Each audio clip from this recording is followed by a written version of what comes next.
Good morning, Diana. Welcome and thank you for accepting the interview for the load position. How do you find the school? You were able to arrive fine and everything, right? Yes. So I love the school. I actually got into the website and I searched for the mission and vision of the school and the location as well. I noticed that you guys offer a lot of student activities and clubs and student organizations. So I'm really interested in working here as a Spanish teacher. But it is a really good location. So I found a parking spot right in front of the school. And your front desk staff is really welcoming too. Good, good. I'm glad you feel welcome by them. Okay, so you have a paper with the questions. You're welcome to read them as we go by. We might have time for all of them or for some of them. I'll give you a couple seconds after we read the questions, and then you, if you feel prepared to answer, you just answer, right? Mm-hmm. So tell us about your teaching experience and how it has prepared you for this position. So, well, thank you again for the opportunity. I've been in education for the last 10 years as a Spanish teacher. I started as a middle school teacher, and I actually have experience teaching all levels of Spanish.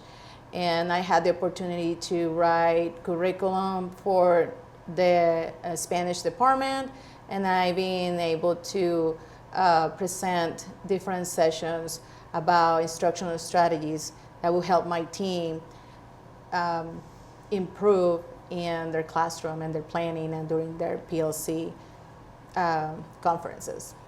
Okay. Good. What is your experience working with a collaborative team, and what do you find most valuable about this collaborative process? So I truly believe that collaboration will help reach our goals. I'm very goal-oriented and I'm very organized.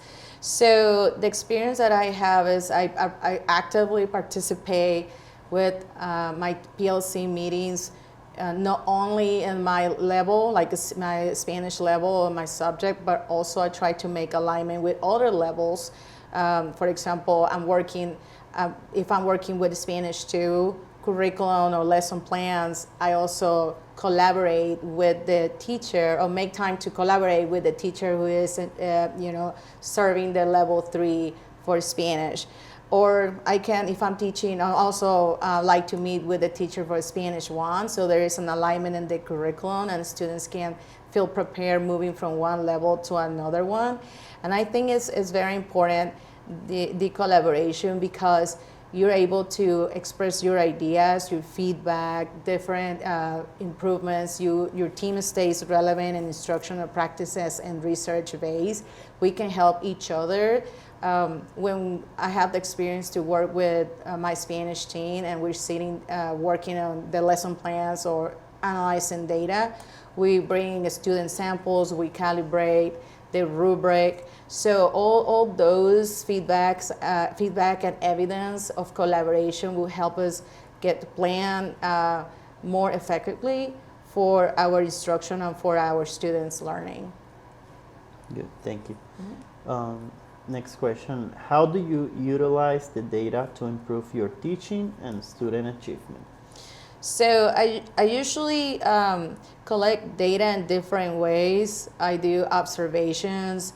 I also track data according to the TEKS or the I can statements. So for our world languages instruction, we follow our TEKS are embedded in I can statements. So I usually put it on the board so students can see the goal for that lesson, that language goal for that lesson of that day. And I just take notes about their pronunciation, or like when I use the rubric as well to track data or student progress when they're writing or they're speaking or they have a presentation, and when even working with a project. So the other day, for example, I can give you an example. The other day, we were working in presenting about the culture of Spain, and we were making cultural comparisons So students were able to first look at the rubric, so they would know the evidence and the goals. It was an opportunity for me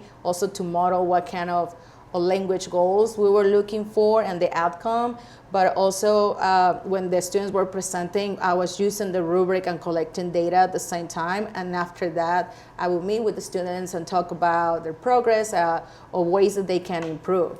So, and obviously we have our benchmarks. I also use that data to make plans also for the future and have those conversations with parents about how can they help the students at home and how students can use that data as well to reach their language goals. Good. Okay. What systems do you have in place to organize and manage the day-to-day task, lesson, like for example, lesson plans, grading, etc.?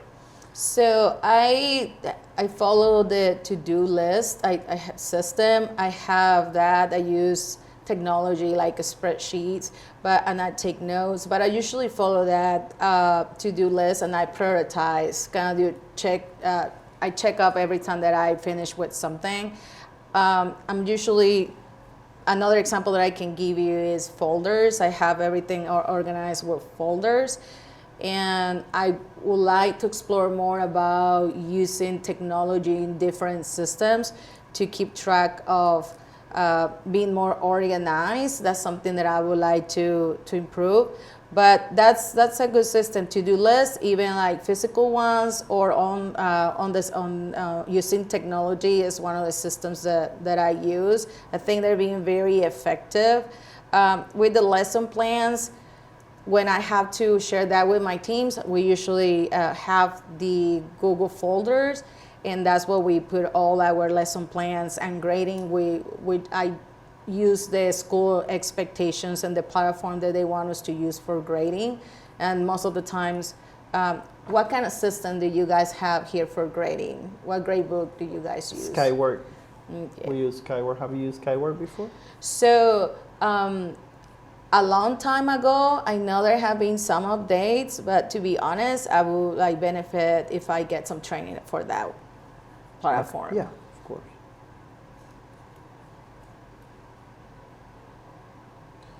Yeah, training will be included if you're selected for the position in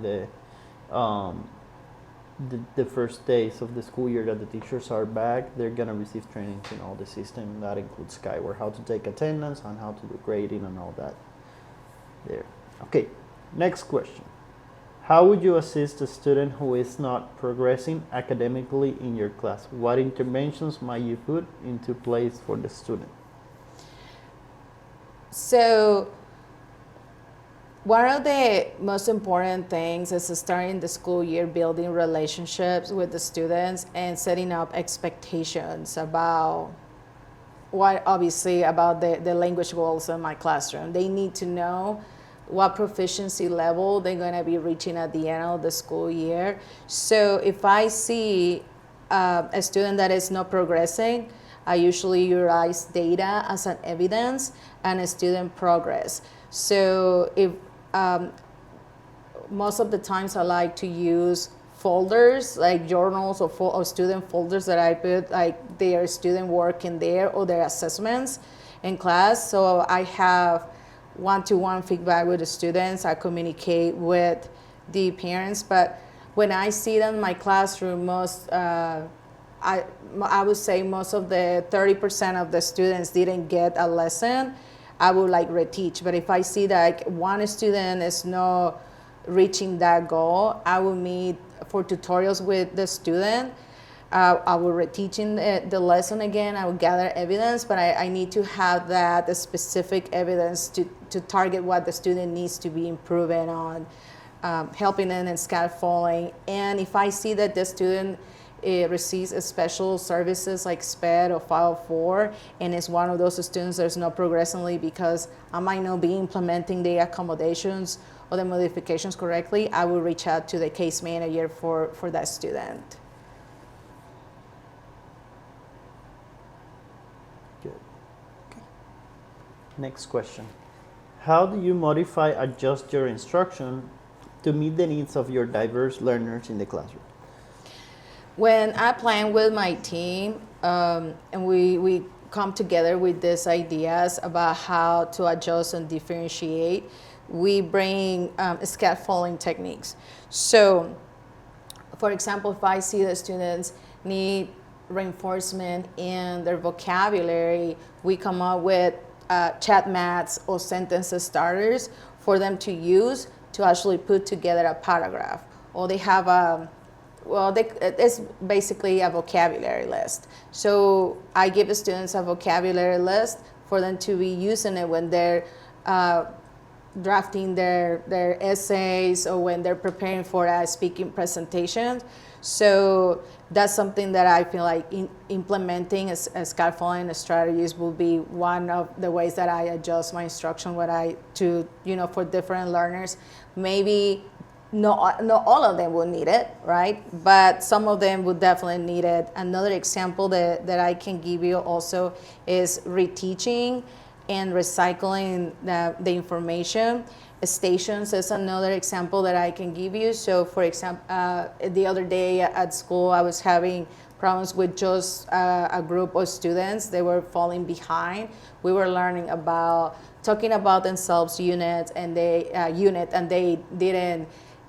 They needed reinforcement with their vocabulary, so I prepared a class that I could actually target diverse learners. So I used the stations, and the ones that already mastered the goals, proficiency goals, they would sit down in one table. The ones that just needed reinforcement would sit down at another table. But the ones that I really needed to focus on, I would be like working with them.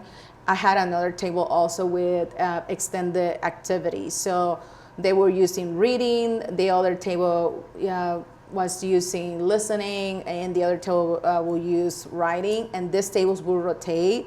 So it will give the students who already achieved their goals go ahead and extend learning in different ways. And what I'm working with the other group of students who needs any kind of support for that lesson.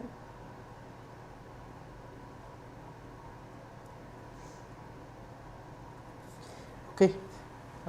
Next question. How do you keep parents looped in their child's academic progress or lack of progress? Please provide specific examples. So I believe communication is very important. You got to build a relationship not only with students but also with parents, and that as research based, having that communication with parents also helps with the students' learning. So I send emails. And also send positive emails. So at the end of the 9 weeks of the unit period, I tried to pull out at least 5 students who did really good, another 5 that they just show progress, and the other ones that they need support. I send it to the parents. I also make phone calls. I try to keep, again, a to-do list or a log of calls just to be organized for that part. But I let them know the progress. I also, in the beginning of the school year, I send the syllabus of the course so the parents know what, in a year in a glance, what is the students going to learn. Some of the parents can provide support, and the ones that can, they can reach out to me. But I try to have an open way communication with parents. And if this is a situation that the behavior is affecting the academic progress, I communicate with parents right away before a problem starts getting more serious about that. But I definitely keep constant communication with parents and via email, phone calls. No. Okay. Thank you. Mm-hmm. Okay. And next question is, how do you partner with administrators, counseling, on other staff in the building to contribute to the overall success and well-being of the students? So I've been participating, or I plan to participate also, because I like to foster student leadership in different student activities and student organizations. So I involve the administration, especially in maybe in a multicultural event. I communicate with the counseling and with other staff in the building. That way we can come all together and build relationship with the students with a student-led event. And in the classroom, it is very important to notify the administration and the counseling about the academic progress of the students, and the ones that are like having a different kind of situation at home. That's something that I should be informing the counseling as well. I reach out to counselors when I see that students are having problems with their feelings, or they share something very private. I actually ask the students to make an appointment with the counselor, or I just give them a pass to go talk to the counselor about their emotional situation or their academic situation as well. For the administration, when I have any concerns about their grades, about their behavior, I partner with them and bring parents as well into it. I have experience with parent meetings where administrations are sitting with us, putting a plan together, interventions to implement for the success of the student. The counselors, they help us also with scheduling the courses. And they're the bridge, right? The bridge between the administration and the teachers sometimes with that kind of communication. So we all work together at the same time for the success of the students. But I like, if I can give you an example, in the classroom, I partner with them with not only with the academic factor, but also with the social emotional learning and with fostering leadership in the students. So, and that's something that we can always bring the administration or the counseling. And I try to invite either like the assistant principal or the counselor to my classrooms to observe as well, so the students can see that they're being part of the learning, that they care about the learning. So, and that's also time for them to interact not only with me, but also with the students in the classroom. Good, thank you. Next question. What system would you put in the classroom to manage student behavior? Please provide me some examples. Thank you. So, as any student learns in different ways, every kind of behavior has a factor, behind it for that reaction. So I try to understand the student when is misbehaving or making bad choices in the classroom. And my main thing and my main concern here is when this behavior is disrupted for other students' learning. So the systems that I put in place is, first, when I see that a student is making bad choices, I pull the student outside the classroom and I have that conversation with the student, kind of like, I'm going to give you a warning, right? Or like the warning system. That's one of the examples that I can give you. I'm going to give you a warning. The second warning, I'm going to call your parents in the first and second warning. But the third warning, you're going to need to go to the office or with the assistant principal. You're going to need to have a timeout, or you got to have a reflection time on what happened. So that's the warning system will be one. The other one, the positive reinforcement system. That's something that would help a lot. And every time that student that is disrupting learning makes a right choice, I would award them for that. Like, for example, if we are in a unit talking about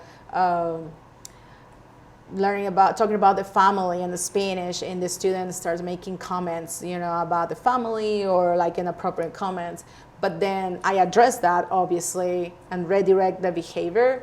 But I'm also, if I see that the student actually stays quiet or participates or starts writing and working, I would turn and I praise them, or I give them, a little candy or sticker or something. Believe it or not, even like in high school, students like to get stickers. Okay. So I would give them the stickers and they will get all excited about that.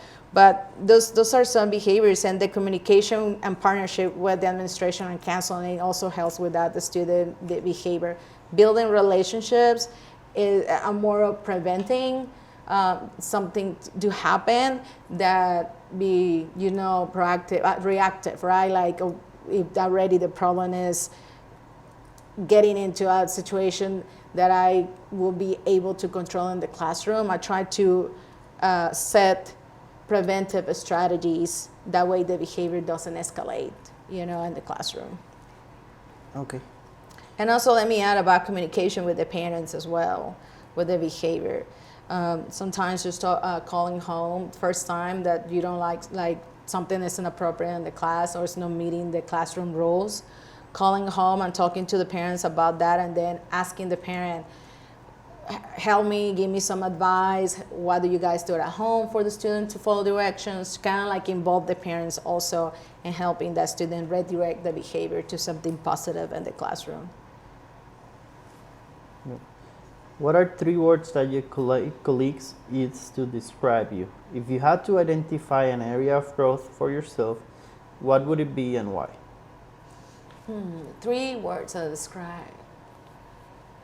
I would say consistent will be one. I like to improve. Like, for example, if I'm preparing a lesson about a presentation speaking, talking in reference to a country, like a Spanish-speaking country, I like to be consistent in my way of grading that presentation or speaking and be fair with all the students, consistent in following up with colleagues as well, with administration, consistent, like that kind of consistency in the classroom. And then just, I would like to be consistent. I think that would be a really good attribute, especially to have if you're working with somebody else on your same level, like a Spanish 2 teacher and the Spanish 2 teacher. We both need to be consistent in reaching out their goals. I don't want to be like, I'm selecting a learning goal or like language goal, like kind of statement, and then I change it next day to a different one. So that brings a lot of confusion. So I think establishing systems and being consistent in those systems will help us reach our goals. So that would be one goal, one word. The other word, I would say positive. I try to see the positive things in everything. Like we were talking about the student behavior. I said, like, yes, it might be, the behavior will be interruptive and disruptive, but I always try to like think about something positive that students have done in that moment or before that happened or after that happens, and I focus on that positive behavior to overcome the negative behavior and then kind of like gain the student back into learning. Positive behavior, because I always set really good high expectations of my students, and I truly believe that they can achieve a goal, that they can speak Spanish at the level that they feel they can speak it, and then they can use their Spanish not only in the classroom but also in a real world situation. I'm really positive. So consistent, positive, and resourceful will be another one. I like to research. I like to go online and bring authentic resources into the unit plans and keep my lessons relevant for students. I know that will improve student engagement if I keep it constant. And another way that I like is using my resources is also the student voice. I like to share student surveys. I want them to tell me what they care about, what they like about, what they want to learn about, so they can bring, like, for example, if they want to learn about Mark Antony, right, and where it's coming from, and I go online and I bring all these authentic resources in the target language to create a lesson, because I know they want to learn more about him. So, and then we use the language to do that, so they can learn about, an important singer from Puerto Rico, but also using the target language in the classroom. The second set of questions that you're seeing are directly related to the Spanish law position. So these are targeted for the position that you're applying for, okay? So, being that said, the first question is, how do you approach teaching Spanish to students with varying levels of proficiency? Okay, so I usually implement a pre-assessment or at the beginning of the school year assessment to know what level of language proficiency my students are. I use the EDLE principles for second language acquisition and foreign language acquisition. So we will give us the novice mid or the novice intermediate, and also the advanced. So even if you teach in one level, you can have a novice level of students, but they can be novice low, novice mid, or novice high. So I use Google Forms. I share it with the students in the beginning of the school year. It doesn't have to be like really long assessment, but I also use that as the student learning goal for the SLO for the end of the school year. That's the experience that I got. And I just connect all those with what is the plan that I need to implement. I usually go to the goals for that kind of proficiency level for that student. So if I have a novice low, those students require a lot of vocabulary, simple sentences, a lot of repetition and practice. So I use a lot of visuals. I use the comprehensible input strategies. I use the movement with my body, the total response strategy as well. Even if they're novice low, novice mid, we were just talking about being consistent, and that's one of the words that would describe me. So I use classroom expressions that the students, use mostly like daily, right? Like, for example, can I go to the bathroom? So I'm being consistent with that. Like, I have a question. Can you repeat, please? So I usually help with that repetition with the students and the practice of those familiar words for the novice level. So that way I can track that data from the beginning of the school year, not only with the assessments, with the formative and the summative assessments, but also try to bring it all together to have that plan to move the student to the next level, like plan for the interventions or the teaching recycling, or all the instructional practices that I can implement to help those students to move the needle to the next proficiency level for sure. Okay, thank you. And the next question is, how do you incorporate the 4 language domains, listening, speaking, reading, and writing, in your instruction? So these are our modes of communication for the Spanish classroom. I have students using this modes of communication at least like every day. I have this. How long are the class periods here? It's about 45 minutes. So I plan my instruction of having the warm-up activity. If I have the warm-up activity that is reading activity, reading comprehension, then according to the goals for that lesson, if we're gonna do I can describe my city, I would connect that and the previous knowledge from the warm-up activity. I would use it for my direct instruction with the listening. So I would have students to take notes, or at least kind of like fill in the blank of the notes that they're listening.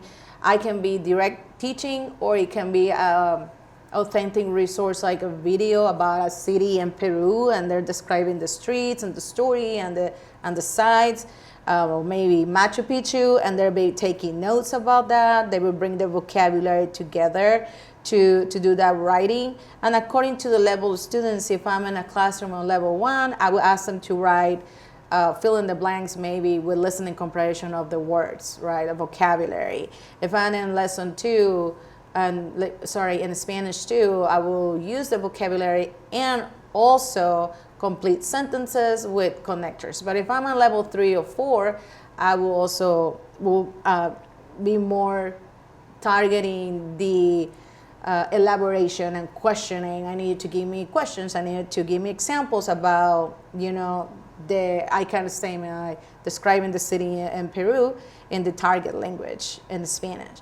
So project-based learning is another way that I like to use in my for language learning. We start with the essential question, and this is more student led. So it's you guys gonna be the owners of your learning. You're gonna do the research. You're gonna investigate about. You're gonna read about the city in Peru, and then you're gonna listen and maybe watch an audio with authentic resources with the target language in Spanish. You're gonna need to summarize the most important points.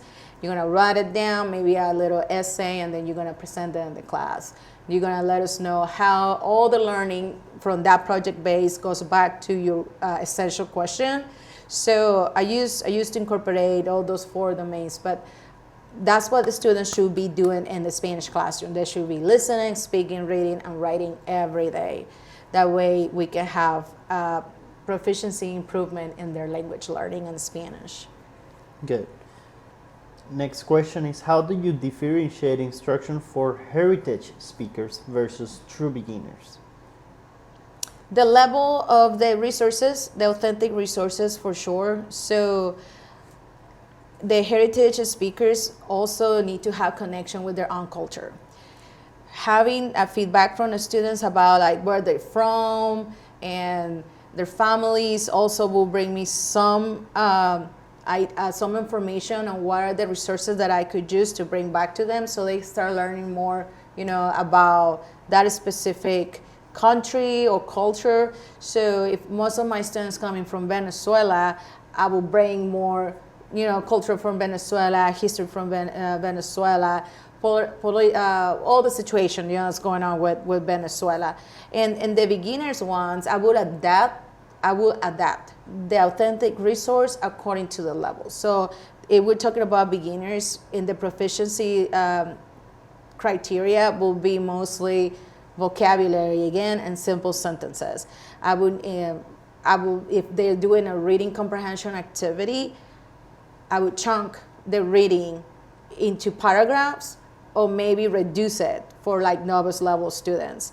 And I would if I'm chunking it, I would do 1 paragraph, very simple question, very simple wording, and then the question, very simple question, and then the other paragraph, and then maybe another 2 questions. For upper levels, if I had the opportunity to teach 3 or 4, it's mostly application. So I will go again and said, I need you to analyze, I need you to evaluate. It's more of those blue verbs and actions, higher ones. I need you to give me your critical ideas about this. How can you improve it? Justify your answers, write an essay, persuasive essay, make a cultural comparison, present it in the class in the target language. But for the heritage speakers, definitely bring those resources they feel comfortable with from their own culture, and also the ones that they can learn from this new country, right? Like cultural comparisons are a good example. I was just telling you about that. Maybe they can have a cultural comparison with food. So they can talk about el sancocho, but how it's similar with barbecue here in the United States. And then they can use the target language to compare it and then share what their findings with another students. So they're doing the reading, they're doing the listening, and then doing the speaking and the writing also. And one, they're learning about that. They're using their own language. But another situation that I noticed with heritage speakers is most of them, they're very proficient in their speaking, but we need to improve their writing. So I would integrate a lot of writing activities for the students. The acentos, the accents, the intonation of the words, towards more like the instruction will be more according to the data to improve those skills of writing and analytical thinking as well. Because I used to teach AP 4, Spanish 4, and I would have native speakers there, but they were we have the placement exam. So if they were native speakers, people would think, oh, they're very proficient in the speaking and their listening comprehension, they should be okay. And they're okay. They use those skills to fulfill the other skills. They use them in the classroom. They can be successful. And what I do is that they're freshmen taking a college level class, so I had to start from the beginning. Like my juniors and seniors would already know how to write an essay, but even like the ninth graders, they don't know how to write a formal essay or a persuasive essay or a descriptive essay. So I had to start from zero with them, and differentiation strategies like stations or different kind of resources will help the students to get into the same level with everybody else, even with their heritage or no, like having that skill of writing and analytical thinking, implementing those differentiation strategies for the students to actually use what they know to be successful in that level, even when they're very advanced level like AP Spanish 4. Okay.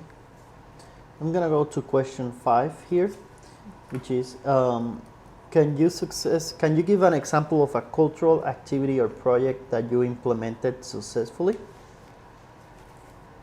So I would talk about, I would say my level Spanish 2, I'm going to talk about El Día de los Muertos, the Day of the Dead. We were talking about family, but we were using more, not just describing the family members, but what the family members were doing, right? Like what they do, activities that they like to do or no, kind of like talking in third person in Spanish, or like more than the yo persona in Spanish. So the Day of the Dead is a really good cultural unit because they learn about this cultural tradition that doesn't not only happens in Mexico but also happens in other countries in Latin America. So it is a really cultural activity that can be connected to other core subjects like social studies, because we start talking about countries and then start talking about population and the ways that they're all connected. So we put together the activity, we describe the family, what they do, what they like and they don't like. I love this because they have to create their own altars, and then they have to go and research different countries that they had the same tradition. So it's believed that only Mexico has this tradition. When most of my students, when they get to my classroom, they think, oh yeah, that comes Coco, the movie comes from Mexico, and that's the only country that I should practice that tradition. And when I start talking about like, well, Guatemala does the same thing. So they start like, oh, I didn't know. And then I have my heritage students over there is like from Guatemala, and that is true. So they can actually apport something to the class. And it starts like getting into a country, they all contribute for cultural learning through the project. So I put them in groups, they research, they have the essential question about the Day of the Dead. And the ones my students are a little more advanced, they can have a cultural comparison. We have that group question in the classroom. They feel comfortable asking questions and making mistakes using the language. But so they put the projects together, they use a little bit of art, vocabulary, they do the cultural research, they create it as essay. Some of them I differentiated through a video. There's like, well, I gave them like a choice board. Some of them didn't want to do a speaking presentation like in front of the class, but they were okay presenting in a video. So they would record themselves and then they would like present in the class. Or the other ones would say, I just want to go ahead and write it down and give you my essay. It's totally okay. I would like, so I usually do this at the end of the grading period when we have those extra days. I noticed the students are, for all backgrounds, they're very engaged in that. And then they go home and they talk about it, or they go into their neighborhoods, or like they go to Dallas and they hear about, oh, the Day of the Dead, you know, like, or the parade. Oh, I know about the parade. I learned in Miss Campos' class, and this is what it's about. And so I wanted to learn cultural facts that can actually use outside in the real world, and in other classrooms too. Of course. Okay. Next one, number 6, will be how would you handle a situation where a student refuses to participate in a speaking activity? So we come in from everybody learns in different ways. As a Spanish class, being an elective, I want my students to fall in love with the language, the culture, the connections, the community. So participation can come in different ways.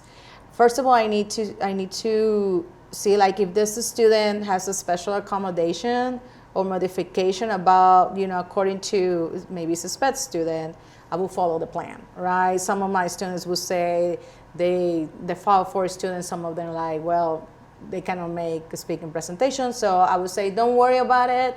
I will give them the option. You can write or you can record it if you want to, and I'm just gonna watch it. I'm not gonna show it to anybody. If they give me permission, if it's, a student who is not receiving accommodations or services, any type of services, and they just say, well, I really don't wanna present, I wanna just record it, and say, okay, but I give them the option. So, and I try to be fair following the rubric, and I explain that, and it's mostly like given choices for learning according to their own level. Now, there's some ways, like our summative assessments, those are non-negotiables. If I cannot offer those choices because we have to follow the non-negotiables, then I will explain to them, and I will like incorporate the student practices and activities that will help them feel comfortable with that. But usually when I give them choice, I give them choice to everybody. So if I'm giving choice to students who are receiving special accommodations in that specific project, or like in this case, participating in the speaking activities, I also give the choice to the other students. And some of them react super good, and the other ones, they say like, no, I'm told I want to follow it. And if I'm making any adjustments because of especially in grading, I communicate with my team because it has to be consistent across the board. I don't want, if I'm a Spanish 1 teacher and I'm making these adjustments and I'm gonna take a grade out of it, parents need to know, administration needs to know, and also because I'm adjusting the curriculum, right? And I'm adjusting, so it can have an impact and a potential problem later on with a parent who is not comfortable with that. And I inform my team. So it has to be a collective commitment with my team. If I'm making these adjustments, it has to come from my PLC. Hey, are we gonna give options to students for like in the classroom, right? Or is this just for, if the student doesn't want to participate, what are we gonna do? Now, if we're talking about behavior related, you need to know your students. So if this student doesn't want to participate, that means doesn't wanna speak, and it's not receiving services, but it's one of those students who like, really, I don't want to talk, and this is a speaking, we take a grade out of speaking, right? The speaking the Spanish. I would talk to the student one-to-one, like kind of like, talk to me, what's going on, how can I help you? You want to maybe do your presentation in tutorial times, maybe you just want to do it to me, and then I grade it, I give you, talk to me, I talk to the parents, kind of like, what this is going on, and because at the end of the day, it has to be evaluated. So that's why they're taking Spanish. But I try to give options, talk to my team about other kind of, options again for the students. I need to follow, obviously, the grading guidance from the school. So it is a situation that has to have a system. So in this case, in the speaking one, when it's non-negotiable, I follow what the guidance is in communicating with parents and the student. But when it's just a simple project and the student doesn't want to speak and things like that, I try to accommodate it according to the student's needs. Okay, good. That's all of the questions I have for today. Do you still have some questions for us before wrapping it up? So I need to know about the work hours. Like what time do I need to be here? Because I know this is a high school, but I'm coming from another district, so I don't know if it will be the same work hours. Sure. So students start at 8:50 and teachers are here. The contract starts at 8 a.m. until I believe it's 4:30 p.m. Okay. Mm-hmm. So, and is there an advisory or touring? In the other district, they have like the mega launch. Mm-hmm. So the students will have tutorials in the middle of the day. Is this something that you guys offer here to students? There's a period of for students, the advisory periods that it's used for tutorials, for example. Okay. So Also, teachers do, I'm sorry, tutorials in the morning before the classes start and in the afternoon as well. okay. And this, so I had to set up my schedule for tutorials schedule, Yes. and or like students can do appointments. You can set, you can do either or. It's up to you. Some teacher has scheduled that the student pick and go to tutorials, kind of like appointments, what you said, or some teachers have just open door in the certain advisory morning or afternoon, and students would just go for tutorials. And before and after school, like how long are the tutorials? Normally, it's 1 hour. Okay. So for the position, what is this for? Level 1, level 2? What is the position and title? This is for level 1 Spanish law. Okay. And I'm gonna be collaborating with somebody else, or it's just one teacher for level 1? There's two teachers in level. There's almost like 2 teachers per level, so you're gonna have a partner, and obviously you're gonna have we have a very good team lead that has been here for 5 years, that is very knowledgeable and knows the students, knows everybody, and works really good as a team. Okay. So for it, in talking about the curriculum, what resources do you guys have, like technology-wise, or like what kind of curriculum you guys using here? Yeah, every student has a Chromebook that stays in the campus.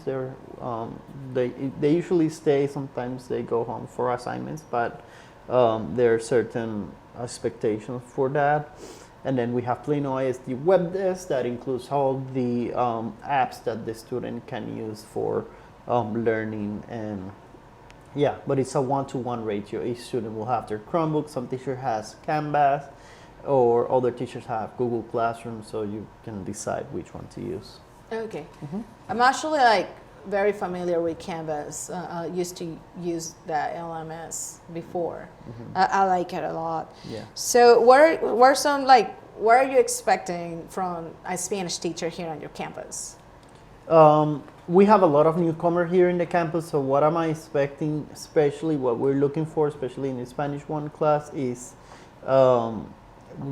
sometimes we have a lot of mix of students, newcomers and students that are, they have that heritage Spanish, but they are Spanish that it's not academic, so we want teacher to be able to move the Spanish of the students up to develop the academic.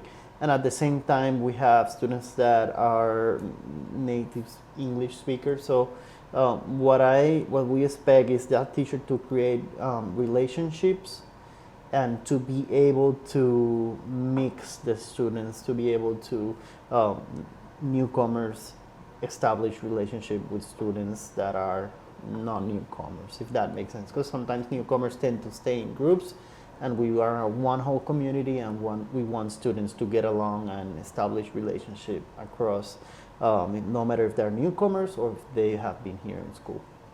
Okay. So what about the grading system? Like, what does it mean a grade to you? So we have every 9 weeks we expect 1 grade, and the grade needs to here in high school needs to reflect the true level of the student. But if we have a student that is not passing by the 9 weeks, we want to offer as many as opportunities to the student to recover and be able to pass the class. All right. Do you guys have any initiatives from the district that are going to be implemented for next school year? Is that kind of like a model or something that you expect teachers to follow? Like, for example, AVID, they have their own strategies. Is this a campus AVID? I didn't see it on your website. We're planning on doing that. Okay. We're planning on doing that. Is this something like you expect to see in the classroom besides the principles for second language acquisition? We would love to see if you have experience with AVID. We would even, if you are hired for the position, we will able to, because we're going to establish a committee and we will need to get some teachers with experience. So if you have the experience and know how to implement the strategies, yes, we expect that, and we would like for you to be part of the committee and help the rest of the teachers with that whenever it's time to implement that. Okay. So, all right. Let me check really quick if I have any other question.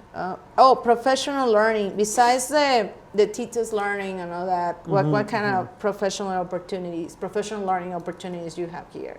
So we partner with the multilingual department, and they have their own professional development that they're usually offering with the teachers, and they have their own PD day that you get to choose from a menu of sessions that you go depending on which is your area of need. Whenever it's you're gonna go to special training for PD. Special professional development specialized for low teachers, and it's a whole day that you get to pick your sessions, and we do that at the beginning and then beginning of each semester. Okay.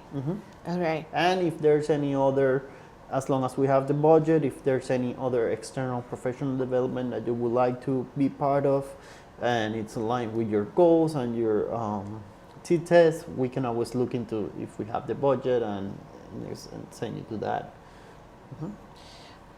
One more question. Yes. I'm sorry because I've been asking a lot of questions. You're good.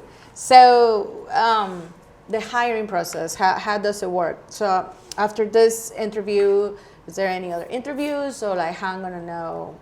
No, this is gonna be the only interview. As soon as we finish interviewing candidates for the position, and we expect to have a decision by the end of this week. And if you're selected, I'll reach out to you, and then we submit the recommendation to HR, and HR will take it from there.